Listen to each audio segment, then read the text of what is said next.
Hi, this is Megan. I think I'm going to stop doing any kind of intro to these just because I don't want to. They feel so cheesy.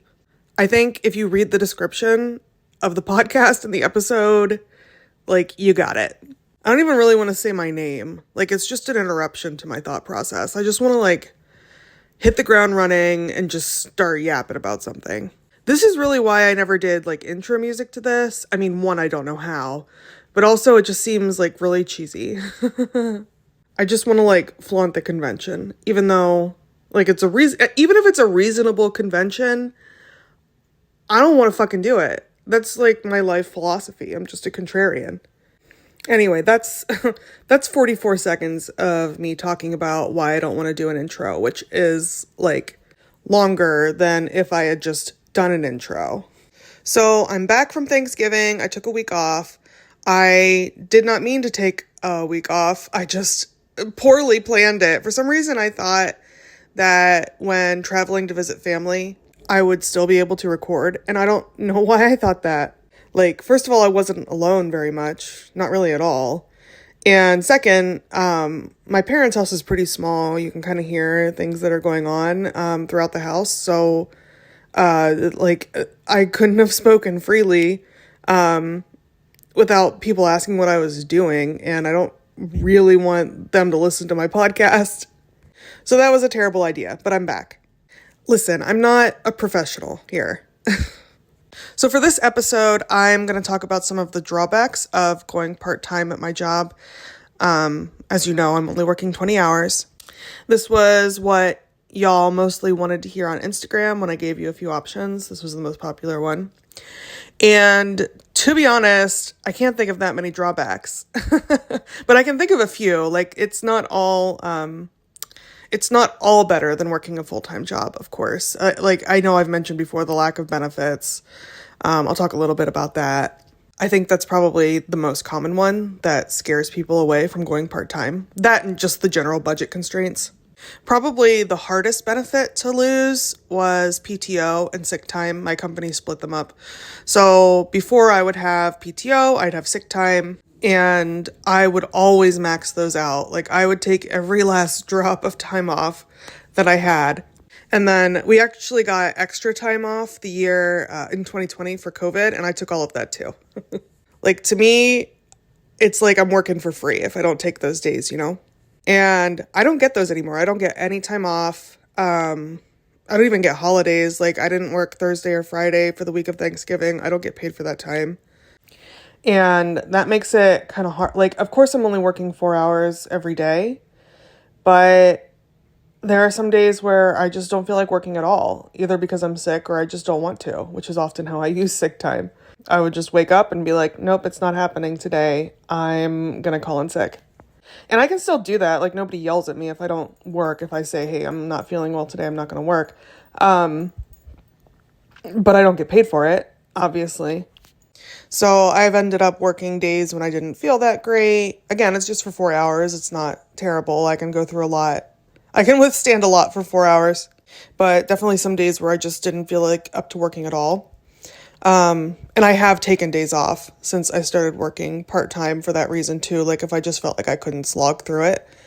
And I forfeited that pay, which was fine. It was just a decision I had to make. And it's kind of a bummer to not get paid the way that I used to when I took those days. I was kind of making money while I slept or whatever I was doing. Kind of missed that, but, again, the fact that it's just 4 hours a day makes it a little bit easier to pull myself out of bed if I'm not feeling that great. And then in that vein, like I said, I don't get holidays off. So it's not like I'm making money while I'm eating Thanksgiving anymore, that kind of thing. Or if I travel, for PTO, what I would normally do is, I don't think we all take PTO for travel, right? So I wouldn't work at all on vacations, and now I feel kind of compelled to work when I travel, just for those 4 hours. I don't always do that. I will sometimes just say, hey, I'm taking the week off. Actually, I haven't done that yet, but I've taken a few days off, and I'm planning on taking a couple weeks off next year. I don't know why I'm talking so fast. I had a lot of coffee. Anyway, yeah, I'm more likely to like log in while I'm at the airport or like do a half day where I'm working in the morning and then off in the afternoon when I'm traveling. Another big drawback is health insurance. Typically, I wouldn't get it, although I actually found out that I do get to keep my health insurance next year. So if you listen to my episode about how I'm using healthcare.gov, that's now obsolete. I'm not doing that anymore. And I probably will in 2025 if I keep working part-time. I don't know how long I'm going to do this. But the reason I get to keep it for 2024 is because I worked an average of at least 30 hours per week. And I guess under the Affordable Care Act, that qualifies me for insurance. So I guess that's something to keep in mind if you're thinking about going part-time. Like if you can hover around that 30-hour mark, it might be worth it just for the health insurance. I don't want to do that. If I'm going to work 30 hours, I might as well work full-time. But yeah, so I'm not thinking about increasing my hours in 2024 to meet that. But it is nice that I get to keep it next year. This is kind of like a reward for being kept on hold with my company for so long, because I requested to go part-time, I don't know, before June of 2023, maybe like April, something like that. And I didn't actually officially go part-time until September because I agreed to like wrap things up and hand things off. And it just took a while because we had some crazy projects. So I was a little annoyed about that, but I'm not annoyed anymore because that is the reason that I get to keep my health insurance for next year. And that's going to include, medical, dental. I'm going to get to keep my HSA. I'm going to get to invest in my HSA, which isn't a lot. It's what I'm actually doing right now. The only thing I'm investing in right now is my HSA. And I get a lot of anxiety. Well, not a lot. I have some anxiety about not investing the way that I was because I was investing so heavily.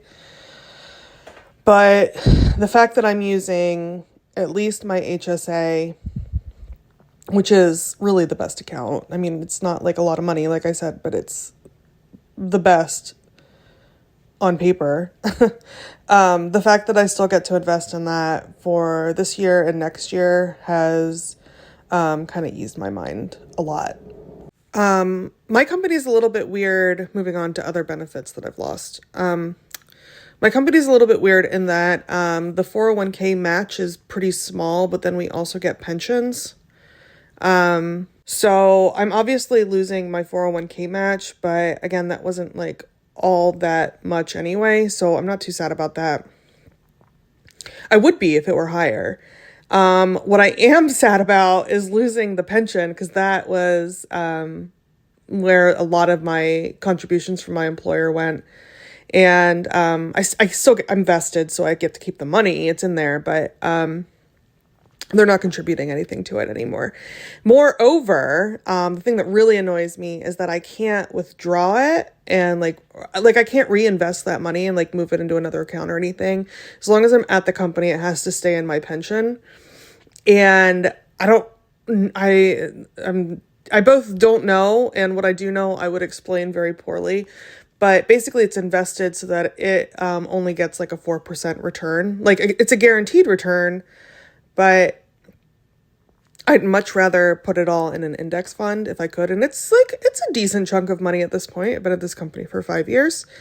So I'm real sad about like not getting my pension contributions and not being able to invest it how I want. But there it is. This isn't forever. We'll see like if I quit my job to get that pension.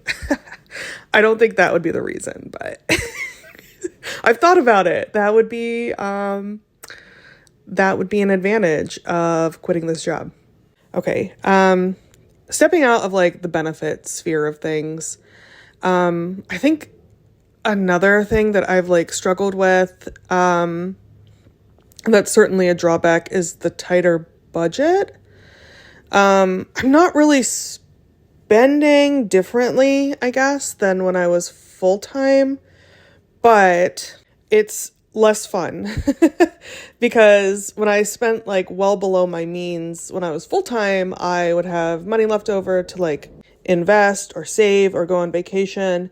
And now I'm basically living paycheck to paycheck.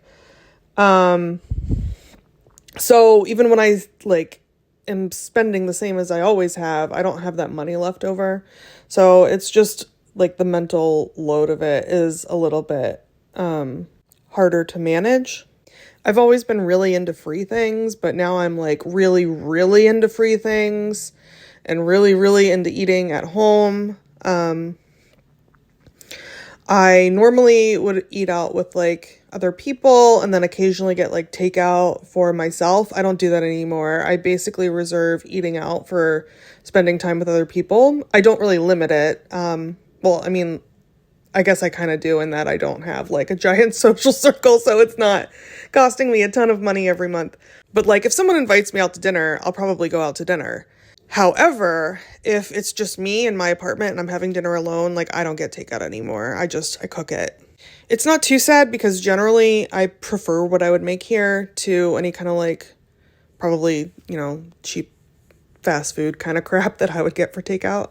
But sometimes it is really annoying to have to sit down and make a meal for one person when I'm like hungry or tired or whatever.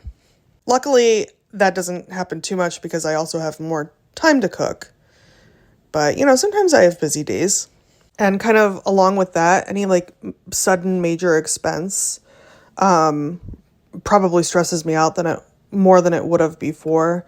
Like, I know I've got a car repair bill coming up. Hats off to everybody who's been with me throughout my car saga this year. I'll probably talk about it at some point when the wound has healed.